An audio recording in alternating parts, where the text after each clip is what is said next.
All right, welcome back. It is Wednesday, October 23rd. We had opening night of the NBA season last night, and we got 10 games on tonight's slate. A lot of teams having their first game of the year. Let's recap last night. We first started off with the Celtics and the Knicks, and the Celtics hanging the banner did not disappoint. They came out and absolutely crushed it. I think the loss of Dante DiVincenzo for the Knicks kind of hurt them more than helped them. I mean, this team did not look like the team last year. They did not have the intensity. Jalen Brunson got his 20 like he always will. Deuce McBride played very well. Karl Anthony Towns, not so much. Mikal Bridges, not so well. So the two people they brought in to help them get to a championship did not help them. Um, so unfortunately, right now, it looks like their team was better with Randall and DiVincenzo. Now it's not, it's just game one, so let's not freak out. Tibbs will get that team humming in no time. The Celtics, I mean, I don't know what to say. They came out and were just on fire. They were shooting out of the building. I think they said last night on TV they set a record for most threes in a opening night. The big men for the Celtics bench, like we talked about yesterday, they came and played. Luke Cornett and Xavier Tillman both came in and gave great minutes and hurt the Knicks, where they obviously just weren't at full strength with their bench. Game two, let's start off with the obvious. Lakers hosted the Timberwolves, and it was great to see Bronny and LeBron in the game together, even if it was just for a short period of time. It's never happened before. The Griffies were in attendance. That's outstanding. Um, it was just awesome to see them play together. Now, I thought the Timberwolves were going to come out a little more hungry, and the Lakers, especially in that second quarter, just took control and never looked back. Anthony Edwards definitely was trying to will his team to victory, and unfortunately just couldn't do it. But man, he played out of his mind. He just had really good intensity. Dante DiVincenzo took a little time to get his mojo going, but once he did, he started hitting some threes. I thought they were going to be able to make a comeback. They got it close, but the Lakers really never lost control. Anthony Davis, man, he played some big boy minutes. And again, the Timberwolves big men did not take control like I thought they would, but the Lakers' backup center, Jackson Hayes, came in and played really well. So, one thing that we're going to do is talk about where Scott was smart and where Scott was stupid. And Scott was definitely had some good calls yesterday and some bad calls. First off, Scott was right. I was right when I said the Celtics would win. I was stupid when I thought the Timberwolves would win. I honestly I didn't think that either of them would be blowouts, so I guess that's where Scott was stupid again. But I did think that the Timberwolves would win and the Celtics would win. Um, I thought the backup big men for the Lakers and the Celtics would both play really well, and I was right there. But where Scott was stupid, I thought Luke Cornett was going to have a better game, but it was actually Xavier Tillman. Scott was smart when he said Jackson Hayes was going to come in and do productive minutes. He came in and we projected he'd get over his points and rebounds projected on DraftKings. He hit both of those. Where Scott was stupid is I thought Mikal Bridges and LeBron would both go over their points, rebounds, assists, and both of them were very, very cold.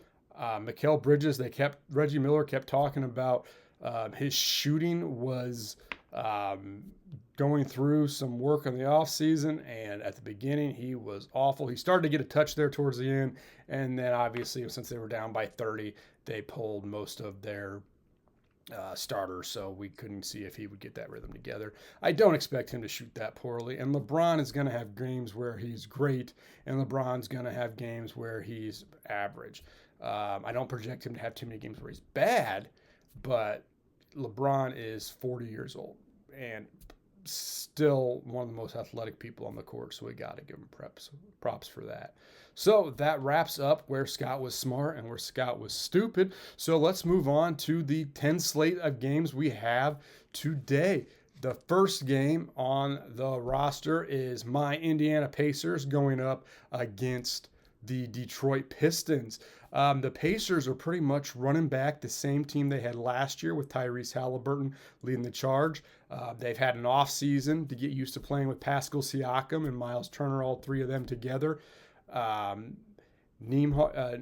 Nembhard signed a contract extension in the offseason, so he should be happy. He played great in the playoffs last year, hit a couple big shots.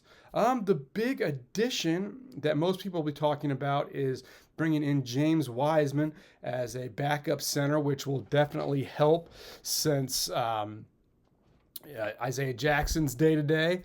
But the biggest thing I think will help is getting Benedict Mathurin back. He should get back to where he's getting us a solid 16-point average game. I think that he will definitely be the one to help us out, get us some good bench scoring. That's something we definitely need. With that being said, we are playing against the Detroit Pistons, and they should be very interesting. They have their squad back together. They have one of the Thompson twins. When I think when they're healthy, they are two of the sophomores to look out for. It should be interesting. If they could get on the same team, that'd be awesome. But it looks like Asar's out for tonight's game. So Tim Hardaway Jr. will be moving into the starting lineup, I think. It could be Malik Beasley, but I think it'll be Tim Hardaway. We'll see how Cade Cunningham and Jaden Ivey can gel together. I think the Pacers will end up winning this game. Stay tuned to the end where I will make my picks. But right now, I think that the Pacers will do what they need to do to win. I believe the spread is 5.5. Again, we'll look at that towards the end. The second game on the roster for tonight is Brooklyn at Atlanta, and Brooklyn is still trying to figure out their form after trading Mikal Bridges in the offseason. They have a nice young team, but most of them are the same team they brought back from last year. Nick Claxton is healthy, Dorian Finney-Smith, Cam Johnson, and Cam Thomas, so they'll have fun playing together. Ben Simmons is supposedly healthy, so we'll see what's going on there. I don't think that the picks for them will be very good with Atlanta. They traded DeJounte Murray, so we're going to look here at their depth chart. And they brought in Dyson Daniels in that trade, and I'm thinking that Dyson Daniels is a good upgrade, but I think that they are going to miss him. I think Trae Young is a great offensive player, but that game tonight, I really don't know who the Hawks are or what they want to be. Jalen Johnson's there. He just signed a contract extension.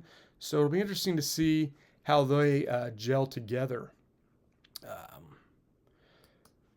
Next game up on the slate is a very interesting one, and that is going to be Orlando at Miami. And this is actually one of the games I think is going to be a lot of fun to watch. The big addition for Orlando is going to be KCP coming in from Denver. He's going to slide into that shooting guard position. Other than that, they pretty much have kept the same team together. They've got great point guard depth and great shooting guard depth. They are 2.5 or 2-point dogs to the Heat. And again, this will be one of the pick games we'll be picking later. Looking at Miami, they have an interesting thing where they're trying to get Terry Rozier really worked in. They've Josh Richardson's out, and one of my favorite players to watch is Jaime Jaquez Jr. One thing being from Indiana, it'll be interesting to see is how Khalil Ware does. He's backing up Bam Adebayo this season, so we'll see how many points and minutes he gets. But this will be a very interesting game to watch. I think that Jaime Jaquez Jr. will have a good game. And we're interested to see how Khalil Ware does. Going up against Orlando, they've got quite a few bigs, so I'm not quite sure how Bam will do. He may need some backup. Kevin Love's still on that team, and Thomas Bryant. Hayward Highsmith always comes in and gives them great minutes. So that will be one of the games we'll be talking about towards the end. The first game that's on ESPN tonight is going to be the Milwaukee Bucks at the Philadelphia 76ers. And the Milwaukee Bucks, for the most part, are going to be bringing back the same squad. Looks like Giannis is day-to-day and Chris Middleton is out. So I expect Pat Connaughton to have a good game. Damian Lillard is coming off a full off season with the Bucks, so we'll see how they come in together. Originally, I wasn't going to make a pick on this game because I didn't have a good idea of what I was going to be talking about. But now that I'm looking at Chris Middleton being out, I think we will be betting that game because one thing the Philadelphia 76ers have going for them is they brought in Paul George. So now, and they moved Tobias Harris out, who's now on the Pistons. Paul George is out for this game, but it'll be interesting to see how he fits in and gels. They also brought in Eric Gordon, who's a great shooter off the bench. My guess is since he's out, and Joel Embiid's out. So Paul George and Joel Embiid, Giannis is day-to-day. ESPN probably isn't too happy about this since this is their first marquee game of the season, and it could be that 4 out of the top 5 or 6 players is out. I'm not quite sure why most people aren't talking about this, but I think then a couple things we would want to look out for is Andre Drummond is a third person they signed. They really rebuilt this Philadelphia team. So we're going to put Drummond as someone we probably want to look at for tonight's game for fantasy. When we make our fantasy picks later, along with Khalil Ware and Eric Gordon. Would be another one to look at. Moving on to our next game after that, we have Cleveland at Toronto. Now, Cleveland's a very interesting situation. They're, for the most part, bringing back their same roster as last year. They were good, not great. I know they had some injuries. I'm not quite sure, if Donovan Mitchell is happy or not. That I've heard different talks that he may be leaving, he may be staying. This is one of those games where we're just not quite sure what's going to happen. Cleveland, is by far the better team, and so they're going up against Toronto. Toronto's roster is definitely in rebuild mode. They had Bruce Brown from the Pacers come in that Pascal Siakam trade. They got R.J. Barrett and Scotty Barnes when they sent OG last year. OG Anunoby to the Knicks. This game, I think Cleveland will win. We just got to see what Toronto is really going to do. It's one of those teams that I just don't know. The next game on the list after that is Charlotte at Houston, and I think this game is going to be a very high-scoring game. I think that Houston is building a great team. They have the other Thompson twin we talked about earlier, but with Fred VanVleet, Jalen Green, Dillon Brooks, Jabari Smith Jr., and Segum all together, growing together with Amen Thompson coming off the bench, I think that Houston is going to be one of those teams that's really going to have a good season. This game in particular, I think, is going to be a very high-scoring game because whenever you mix Houston with Charlotte, and Charlotte's got LaMelo Ball healthy, leading the charge. He likes to go fast-paced. I think that this game will be one of the most fun games to watch on tonight's slate. Not too many people have brought up just how fast I think this game will be moving. I do expect Charlotte and Houston to go over their projected 229.5 points. I think they're going to go over by 5 or 6 points. It should be a very fun game to watch.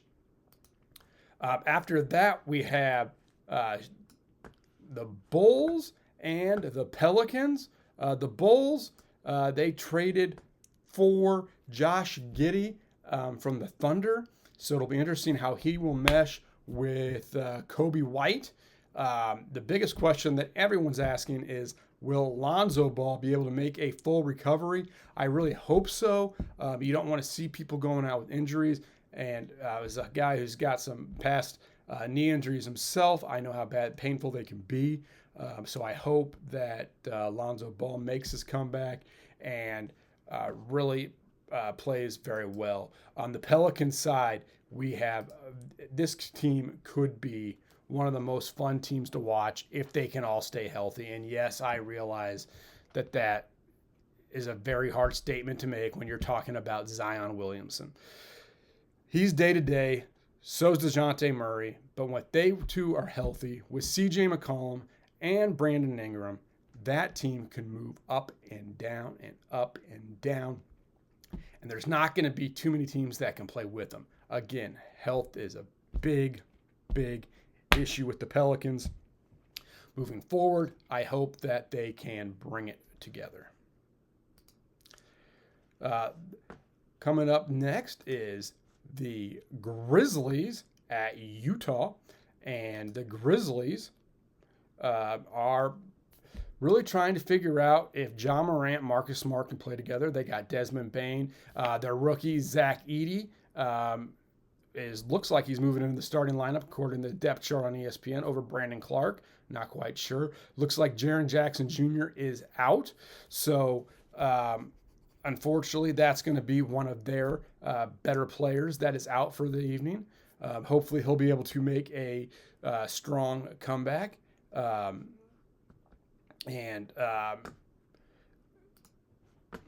Excuse me. So Utah is a very interesting team, and Utah has been quietly building a decent squad. They've had Colin Sexton from the Donovan Mitchell trade. They held on to Lauri Markkanen, signing him to a contract. But the problem is they don't have the one guy that can go get them a bucket whenever they need it, and I think that's what's going to hold them back. They are a fun young team. I'm not quite sure how many waves they'll make in the league, but I guess there's only one way to find out is to sit back and watch them play. All right, 2 more games to round up our day for today.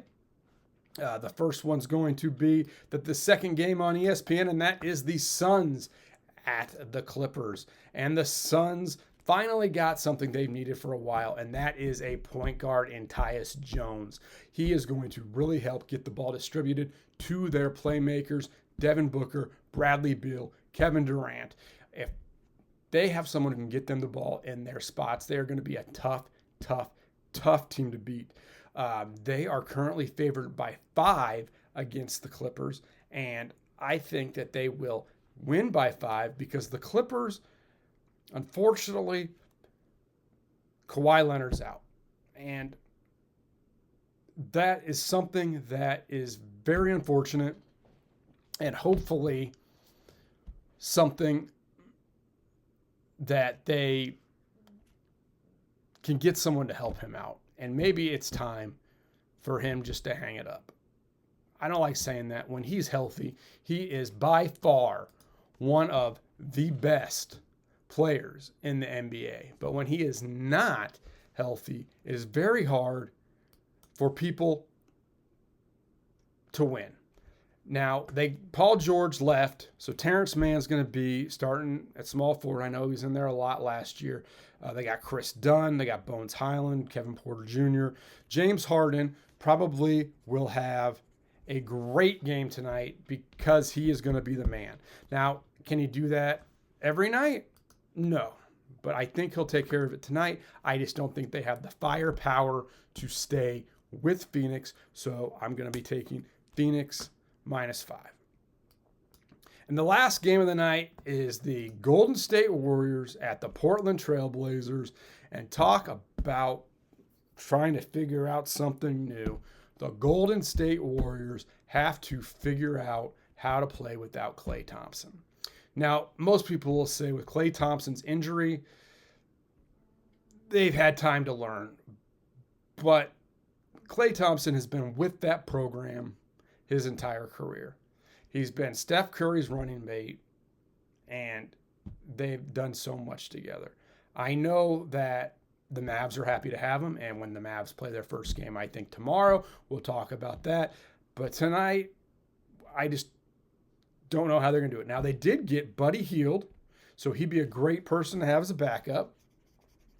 And Andrew Wiggins could be healthy. He could play great this year. We're not quite sure.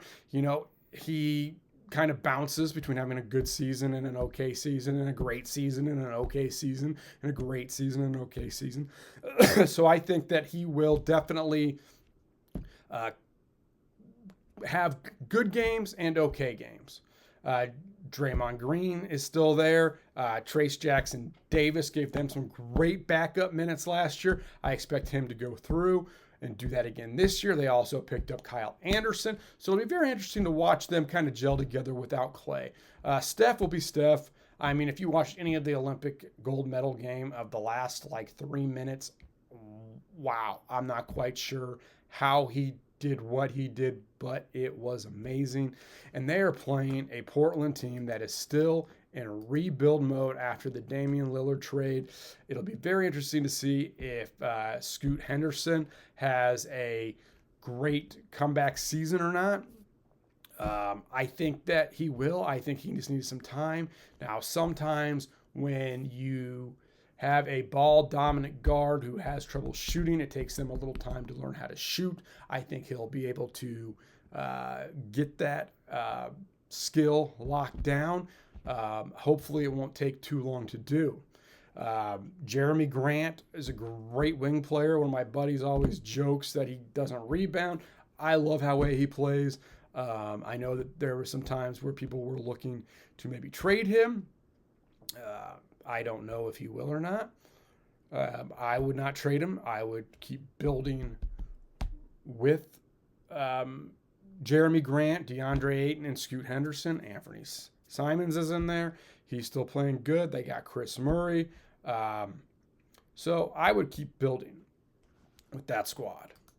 So we've kind of talked about the different teams and the different games tonight, looking at the spreads and my picks for the night. So these are Scott's picks for Wednesday, the 23rd. I have 5 picks. I thought I was going to move that 6th one in, as we talked about earlier in the Milwaukee-Philly game. But I think I'm just going to stay away from that game for the bets tonight.